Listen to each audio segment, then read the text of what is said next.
Good afternoon, New Brunswick, and welcome to the New Brunswick Today Show for today, Friday, February 24th. I'm your host, Charlie Cradaville. It is 12:38 right now, and you're joining us on a very special day. It is our last day broadcasting from this wonderful studio here in downtown New Brunswick. We've had some really great times here at 53 Patterson Street, so we're going to take you on a trip down memory lane today on this special episode of the New Brunswick Today Show. We'll be looking back at some of the highlights from our first 33 episodes. Now, don't worry, we will be back on the air very soon. We're taking the show on the road, and all throughout March, April, and May, we'll be coming at you from some very exciting new locations around the city of New Brunswick, so keep an eye out for that. It is 67 degrees right now, and it's still February. Near record high temperatures expected today with sun and clouds mixed throughout the day. The high is actually 74 degrees and the low tonight will be a balmy 53 degrees. Expect some more warm weather on Saturday with a high of 71 and also maybe some precipitation. Now please do us a favor, do yourself a favor, and do your friends a favor. Share this live video broadcast right now with your networks. We've got a lot of big news to share, plus some great highlights from our first 33 episodes. So share this video right now so that your friends can enjoy it too. Now, first off today, we've got some great news out of the Middlesex County Courthouse right behind me. This story comes as an update to our continuing coverage of the latest corruption scandal at the New Brunswick water utility. If you've been watching the New Brunswick Today Show, you know by now that we cover the corruption at that embattled utility harder than any show. We reported on our last episode that the two men criminally charged in a bribery scheme, Joseph DeBonis and William Ortiz, both longtime city employees, they were set to appear before a newly minted judge who probably shouldn't have handled the case. This is Judge Benjamin Bucca. He worked for the city of New Brunswick for nearly 3 decades until Governor Chris Christie made him a judge last summer. Bucca was supposed to preside over a pre-indictment conference for both of these defendants on Monday, even though both men worked for the same city government for all those years. Plus, as if that wasn't enough to justify moving the case out of Bucca's courtroom, defendant William Ortiz is married to the secretary of Judge Craig Corson, a controversial jurist who also serves on the bench here in Middlesex County. We presented these facts to the New Jersey Attorney General's office, which is prosecuting the case, and they declined to comment on the conflicts. We also presented these facts on the episode of our show, episode 33. So after that, we took matters into our own hands, and I wrote a letter to Honorable Judge Travis Francis. He's the assignment judge for Middlesex County, and I brought these issues to his attention. And just this morning, we checked with the criminal division and got confirmation that the case has now been moved to Union County Superior Court. It'll make it a little more challenging for us to cover the case, but it will make it a lot more likely that the case will be handled properly and above board. So thank you to Judge Francis for doing the right thing. Our next story today is about Rutgers University. They have been accused of wage theft for allegedly withholding more than $500,000 from employees who used to work for UMDNJ. That was the medical school that Rutgers largely absorbed back in 2013. Now, thousands of employees there say that they are owed a week's pay after Rutgers recently combined their payroll system with what was previously called the legacy UMDNJ system, and those folks came to a city council meeting on February 1st to plead their case that Rutgers is guilty of wage theft. Now, for fans of this show, you'll know that I have repeatedly chased down Rutgers president Robert Barchi several times at his public events, attempting to get him to answer various questions. One time I was even assaulted by one of his goons. Last night, I chased him down again to ask about this issue of the monies allegedly owed to the medical school workers. Here's how that went down. Hey, Charlie, he's not going to take any questions tonight. Okay. I just want to ask Dr. Barchi, when is Rutgers going to pay the legacy UMDNJ workers? He's not going to take any questions tonight from people who aren't students. Can you answer the question? He's not going to take any questions from people who aren't students. Well, but what do you have to say to the workers, sir? Charlie. Dr. Barchi? Excuse me, Charlie. We're not going to take any questions tonight from people who aren't students. Okay, I heard you the first time. I just still want, it's my job to ask. So, okay. Dr. Barchi, I don't mean to bother you. I just want to ask when you'll be paying the legacy UMDNJ workers for that week of pay. We're not taking any questions today. I think my people told you that. He's done a lot of talking. He was up there for an hour. I respect that. This is an important question, though. If you'd like to speak with him, there are channels by which you can, if you're pressed, by which you can get in touch with people at Rutgers. I encourage you to follow those channels. Okay, that's what you told me last time. I mean, Are you secretly filming right now? I am not. It's not a secret. I'm filming you. Okay. And I would just like, would you set up an interview with the president for me? Is that something you'd be willing to do? Dr. Barchi, what do you have to say to the 5,000 workers, the legacy UMDNJ workers? Dr. Barchi, it's not right what's going on. It's not right that they're not paid.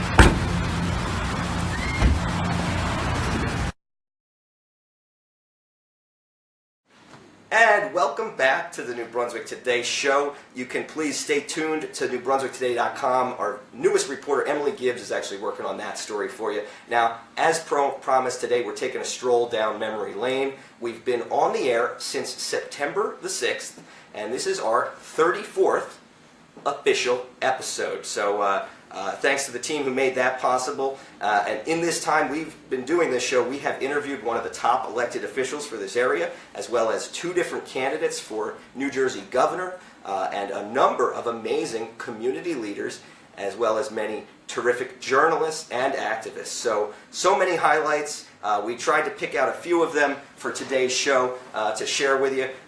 This story stands out above all else because it went national, practically international. What I'm talking about is, of course, another Rutgers story. This is the footage of Rutgers athletic director Patrick Hobbs trying to quell a crowd of rowdy students at a football tailgate by joining them in drinking a beer in front of that crowd while he was addressing them on the microphone.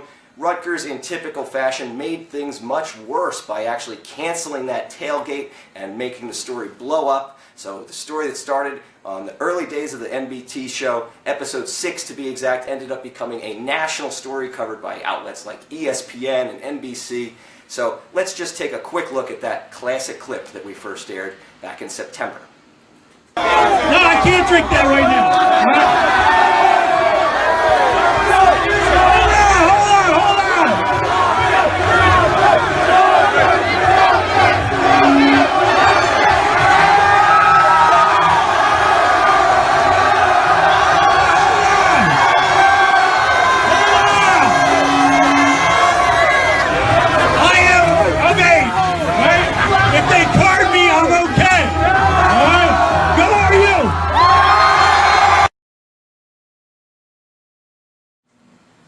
And welcome back. That was indeed a classic clip. I am now joined by the reporter who brought you that viral story, the first viral story we ever broke on the New Brunswick Today, Jennifer Goldberg. She's back with us today, and she has another exclusive report. This time it's about a murder that occurred right across the street from us here back in 2015. Jennifer, thanks for joining us. Tell us what's going on. Thanks. Hi, Charlie. So this is the case where a teenager from Bridgewater, Jason Molina, is being tried as an adult for the murder of Kristen Huh, age 23, from Somerset. He was just 16 years old at the time of the killing. Kristen Huh was stabbed to death on May 10th, 2015 in the Skyline Tower apartments located at 60 Patterson Street, and she was pronounced dead at Robert Wood Johnson University Hospital at 3:50 a.m. As we reported before, Molina was captured and taken into custody just hours after the killing in his hometown of Bridgewater. He was charged with juvenile delinquency in connection with the homicide. Molina's father, Brian Molina, was the luxury apartment building superintendent, and the murder occurred in a 9th-floor apartment.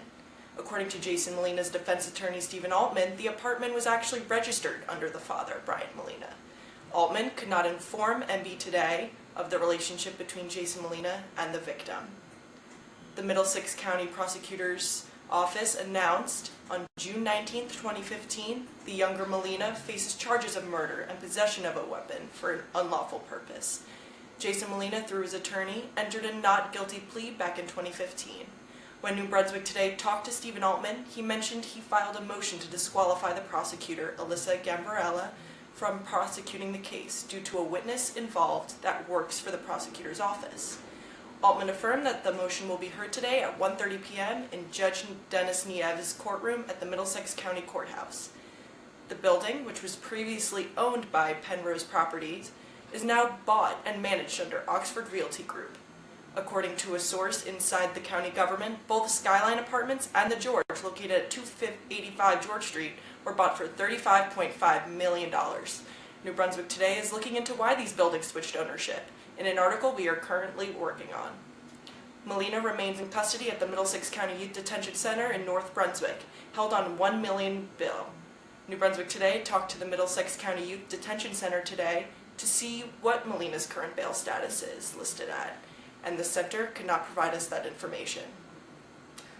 Thanks so much, Jennifer, for that excellent report. All of you watching at home, please keep reading BrunswickToday.com for some of this coverage of the trial that's going to be coming up, but also the sale of those 2 apartment buildings. This is the first time anybody's reported that multi-million-dollar deal to sell Skyline Tower right across the street from us and the George to a new company, Oxford Realty. So great reporting on that. Keep up the good work, and we'll be watching for your articles in the future.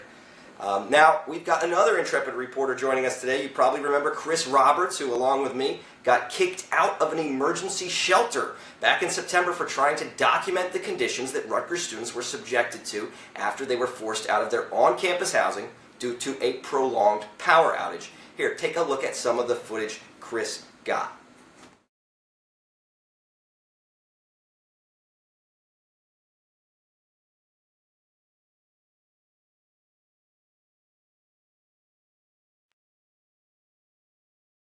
Every signature from them? I'm working for media, though. This isn't. Okay, thank you.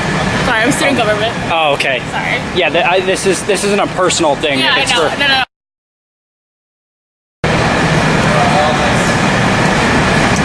This is the Athletic Center on Livingston. There's a power outage at Cook Douglas. There are more kids at the RAC and. Not allowed to. That's right. why I was coming off aggressive. I'm so sorry about that. No, it's fine. Yeah. Are you allowed to film? It's for me. You guys see it? And welcome back. We're now joined by that reporter, Chris Roberts, who not only survived that night, but also an attempt to punish him under the Rutgers Student Code of Conduct for his work on that fateful evening.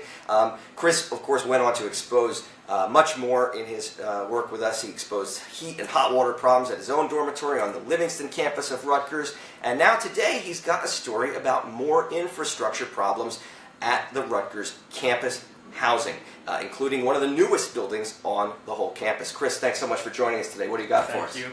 So, Rutgers Honors College students caught the, quote, "Are you screw?" famous to Rutgers students.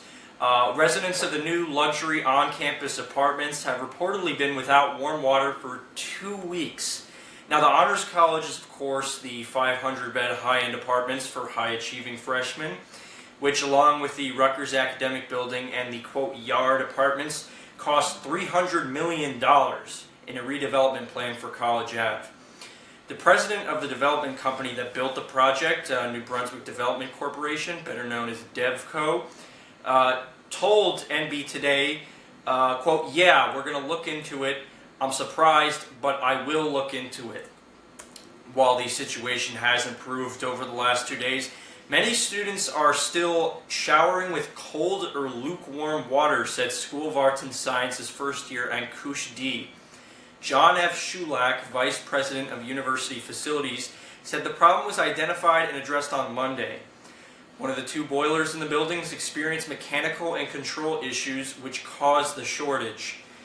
The parts to fix the boiler are on order and the repair is expected to be completed by this week, he said. In the meantime, the second boiler has been adjusted to carry the load for the entire building. The students who are entitled to higher living standards than other Rutgers freshmen, with air conditioning, carpeting, on-site academic advising, and administrative support, were not hesitant to post their complaints online.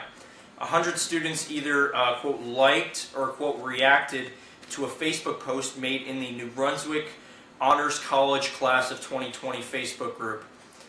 Quote, is anyone else having ice-cold showers? A Rutgers Honors College student asked. Because it's gotten to the point where I'd rather sit in my own filth than shower. In a RUSA meeting last night, RUSA member and sophomore Adil Ahmed asked President Barchi why it took the university until Monday to realize a water problem that has been ongoing at the Honors College for 2 weeks. To which Barchi responded, quote, we have some serious issues here, much worse than yours right now, with outdated facilities for generating steam hot water power. The one on the college campus has to be taken out of commission, basically. Now, the Honors College, which has only been around since the fall 2015 semester, is not the only building without hot water today. The Easton Avenue Apartments, another one of Rutgers' luxury apartments, will be without any water for part of today. An email sent to the Easton Ave Apartments residents from ResLife said the water will be, quote, shut down between 9 a.m. and 1 p.m. today. From the email, quote, this means you will not be able to flush, run kitchen water, use the sinks, or shower. Please plan accordingly. After the shutdown is over, the water may have a brown tint. Please run the water for a few minutes until it clears up. This is not harmful.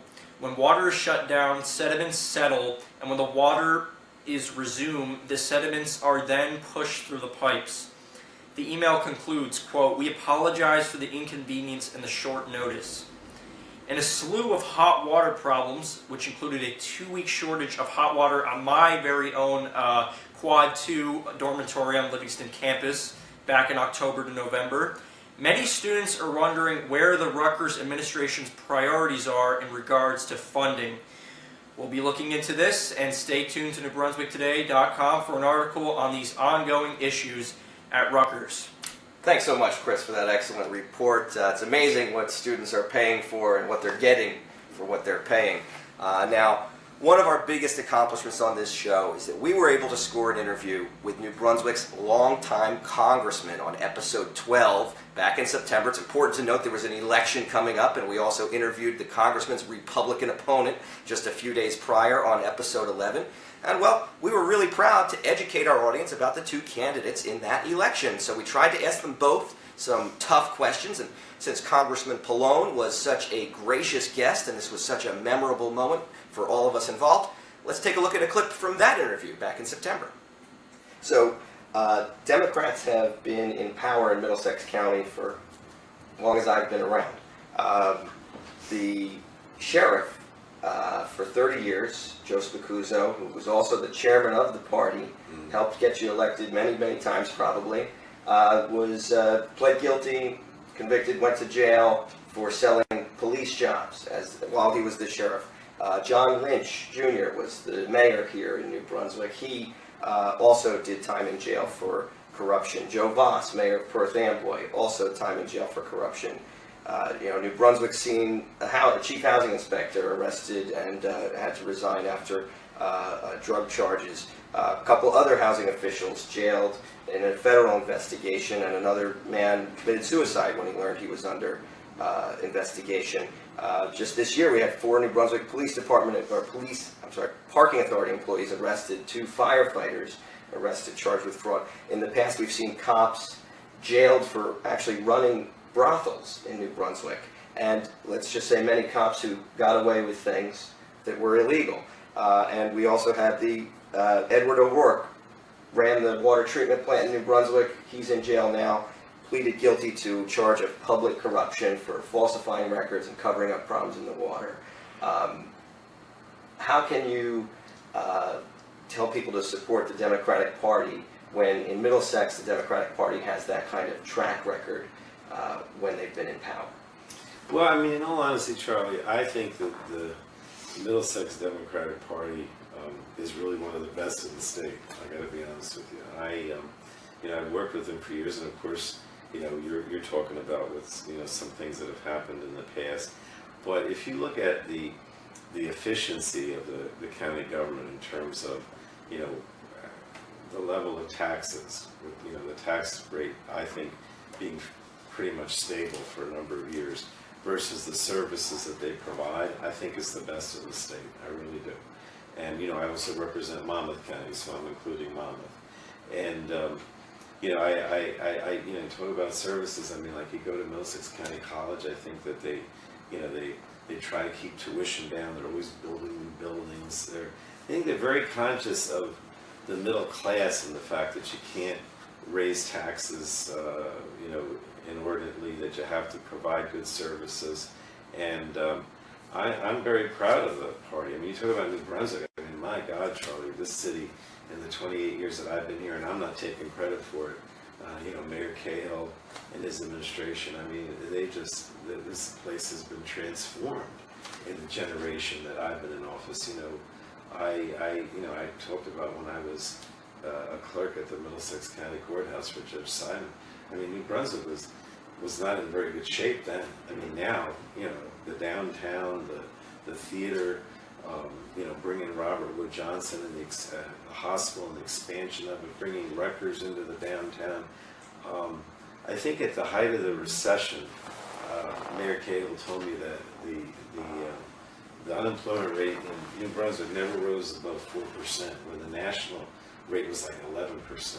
So I just think that the county party and the county locally, I mean, in the Democratic Party locally, really have been like exemplary for the most part. You know, you've mentioned the different people in the past that, you know, have gotten involved with the law and going to jail. I mean, I'm not denying that, but I think overall, the Democratic Party here in this city and in the county has really been exemplary. So, fair enough. Those things, though, did any of those things bother you so much that you took action on them, or that you were, you know, like, I know you've been active on the water infrastructure issues and stuff like that. Well, here's a prime example where we've got a big problem.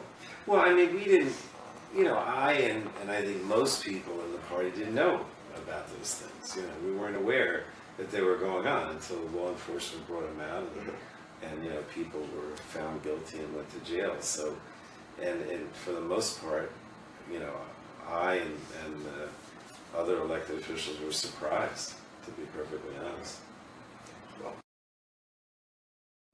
And welcome back to the New Brunswick Today Show. We have just had so many great guests in our first 33 episodes. I want to thank all of them.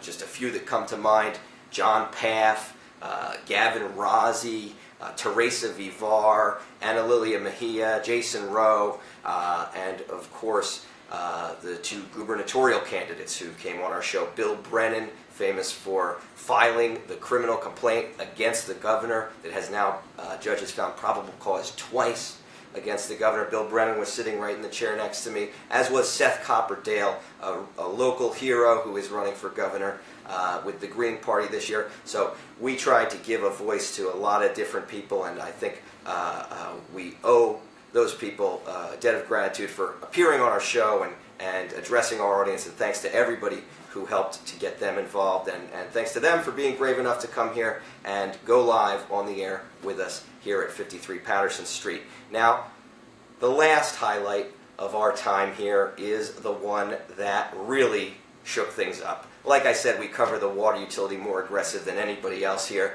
and well, when we got our hands on a water meter back in December, we took it to an expert, and that expert told us that he believed the water meter itself was proof that a crime had been committed, that there was some corruption going on regarding the billing division. This was, of course, right around the time that these two folks got charged. So we took that very seriously, and we did an educational segment on our show, educating people about water meters, how they work, and also how to make sure that yours isn't causing problems for you.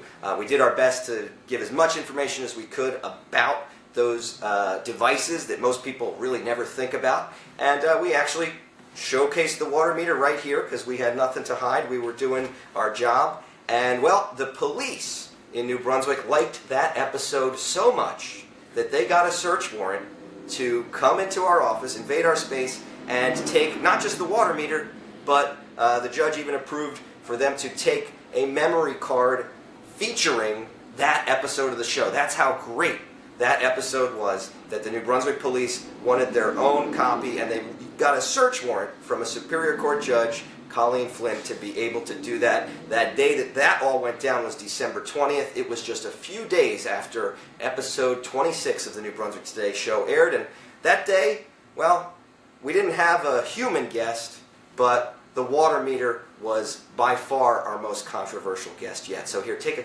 look at that clip from that famous episode of the New Brunswick Today show. Some have even suggested that there are elaborate schemes still going on to keep some people's water bills low, while other customers unwittingly foot those bills for the corrupt scheme. Now, that's where our physical evidence comes in. My guest today is an inanimate object, a water meter that we obtained, New Brunswick Today obtained, from a confidential source. Take a look at this. So what we have here is a City of New Brunswick water meter. It's two parts. It's made by a company called Census, and you can see that this is a 1-inch connection here, and so the 1-inch connection means that it's a business size, and you can also see it's obviously been used. It's been in a basement for some time. It's pretty corroded. It means it's probably seen a lot of water flow through it, and this little attachment is the radio reader, and the radio reader actually broadcasts a radio signal so that the water meter reader wouldn't have to enter your basement to read it, but they could read it from outside with the radio frequency. But I want you to zoom in here, zoom in real close here, and take a look at what it says on the water meter. Do we have a shot of this? I'll read it. It's 0.89 cubic feet. So I don't know. It looks like this meter might have seen a little bit more water go through it. We've been exploring what could potentially lead to this, and we actually showed this to someone who used to work at the New Brunswick Water Utility, and he said, and I quote, "This is proof there is a crime committed here." That is his direct quote. Now, there's so much more to this story, and we want to hear from you. Please give us a call at 732-993-9697 if you know about any misconduct or scams going on anywhere in the government, but especially if you have information about the water utility, or if you think that you might be a victim of this. We want to hear about you and your water bills that you're paying. We want to hear about your water meters. We think, our sources tell us that they think that people should check their own water meter. Make sure you're being charged properly, and also make sure that the water meter is not so old that it could be corroding or in any way contaminating your drinking water. So please check that out. One of our sources told us that the city is massively overestimating the bills of many of its water customers here in New Brunswick, and that happens in cases often where the water meters can no longer be read remotely because this radio reader piece no longer works, the batteries die in it, and so when that happens they often estimate your bills and they often overestimate your bills. So check your meter. That source told us that if you're a homeowner and you call the water utility saying you want a new meter, that they are usually willing to install one for $300. But the same source says when people complain about their bills, and they call to complain about the bills, they often end up getting the new meter for free. And welcome back. Some great memories there, and of course that whole saga has unfolded, and there's the video of the police in this office. You can check that out. You can check out some of the major coverage of that. Politico and BuzzFeed covered that. So that was a really big moment for us. Thank you to the New Brunswick Police for shining a light on what we do here at New Brunswick Today. And thanks for watching the New Brunswick Today show. We have a lot of people to thank. First and foremost, the great reporters you've seen sit in this chair next to me and talk about their work, their stories, their investigations. So you saw Jennifer and Chris on today's show. Thank you so much to those folks. But also some of the other people who you've seen, like Carlos Ramirez, David Schatz, Zayaja Nalom, and so many others who have joined us, and their work has contributed to what we do here. So we owe them a big thank you. Also to the people on the technical side, like Jason Liebman, who have directed all these shows and made them so professional. Mark Welsh, who has helped out with a lot of the episodes and keeping our guests comfortable as they wait for us to go on air. Also, big thanks to the New Brunswick Today board and the owners of this building for making this possible. I want to thank Sean, Nick, Amy, and Justin, and for all the folks who donated their equipment, cameras and lights and all those things to make this show possible. We could not have done this without you, and we are so grateful for you showing some faith in us and giving us a chance to do this show. We hope we made you proud, and thanks most of all to you guys for watching, for liking, for sharing, for giving us your feedback, positive, negative.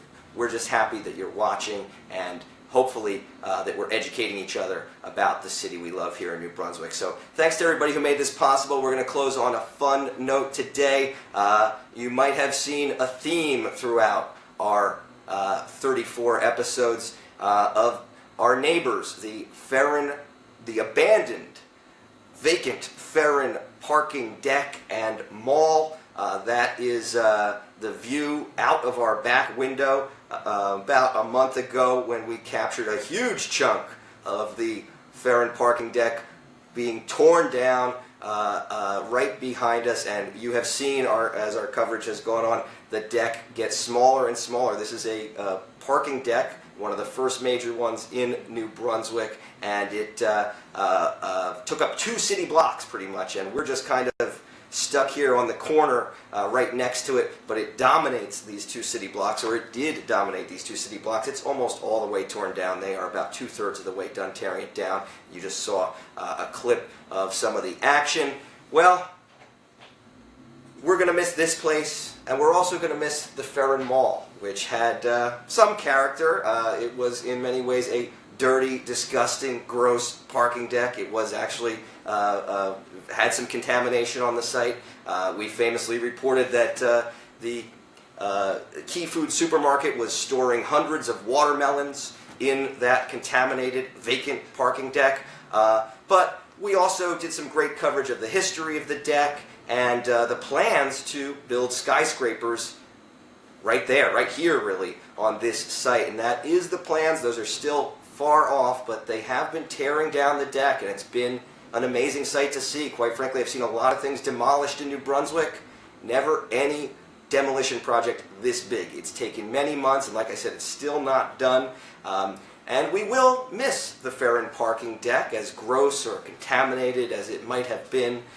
It was a thing that's been in New Brunswick longer than really most of us who work on the show, and most people who live in New Brunswick don't remember a time when there wasn't a huge parking deck right across from the train station, that sort of old-style red brick architecture and that sort of dilapidated feel on the inside. Here is a video we found on the internet that we are going to play for you as we sign off today. This is obviously not a authentic video, but this is someone's interpretation of how the Farron parking deck was maybe a little reminiscent of some scary levels in video games in perhaps a post-apocalyptic world. And we hope you enjoy this video. It is a tribute. We're considering it a tribute to our soon-to-be former neighbors at the New Brunswick Parking Authority's Farron Parking Deck and Mall. Thanks again to everybody who made this possible, and we'll see you next time, real soon, on the New Brunswick Today Show. Have a great day, everybody.